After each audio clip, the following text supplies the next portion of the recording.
Scientific data है जिसने ये दिखाया है कि अगर हम मास्क लगाएं, अगर हम अपनी फिजिकल डिस्टेंसिंग रखें, हाथ रेगुलरली धोएं, तो कोविड के केसेस जो हैं 30 से 40% कम हो सकते हैं। और अगर हम हमारे आस पड़ोस के देशों में देखें, चाहे हम वियतनाम में देखें, ताइवान में देखें, साउथ कोरिया में देखें, उनके पास कोई जादू की दवाई नहीं है, उनके पास कोई और वैक्सीन नहीं है। उन्होंने सिर्फ यही चीजें करके, लोगों ने अपनी रिस्पॉन्सिबिलिटी समझी और यही चीजें करके वहां पे केसेस बहुत कम हो गए हैं। तो इसलिए अगर हम भी इसी को आगे ले पाए कि सब लोग ये अपनी रिस्पॉन्सिबिलिटी समझें कि हमें ये सब करना है और इससे फायदा होगा, तो हमारे यहाँ केसेस भी कम होंगे और इकोनॉमिक जो है वो इकोनॉमिक ग्रोथ भी हो पाएगी।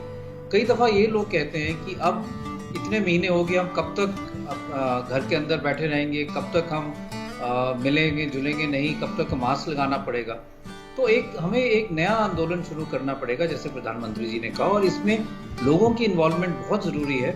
क्योंकि एक टाइप ऑफ ये समझें कि लोग दुखी हो गए हैं और उनको ये समझना चाहिए कि अभी पैंडेमिक खत्म नहीं हुआ है। अभी तो पैंडेमिक में कई और ऐसे चरण आ सकते हैं जहाँ पे केसेस बढ़ सकते हैं, जैसे कि मौसम बदल रहा है, पोल्यूशन आ रहा है, त्योहार आ रहे हैं। तो अगर हम इस पे पूरा ध्यान नहीं रखें और क्राउड हो जाए, लोग इकट्ठे हो जाए किसी त्योहार पे और वो एक सुपर स्प्रेडिंग इवेंट बन जाए, तो हमारे केसेस एकदम बढ़ जाएंगे। इसको हमें रोकना है और इसको सारों को, जो हमारे पॉपुलेशन है, सब लोगों को, चाहे वो गांव में हो चाहे शहरों में हो, ये समझना चाहिए कि ये हमारी एक रिस्पॉन्सिबिलिटी है कि हम ऐसी कोई सिचुएशन ना क्रिएट करें जिससे हमारे केसेस फिर बढ़ने लगें और एक और वेव आने शुरू हो जाए।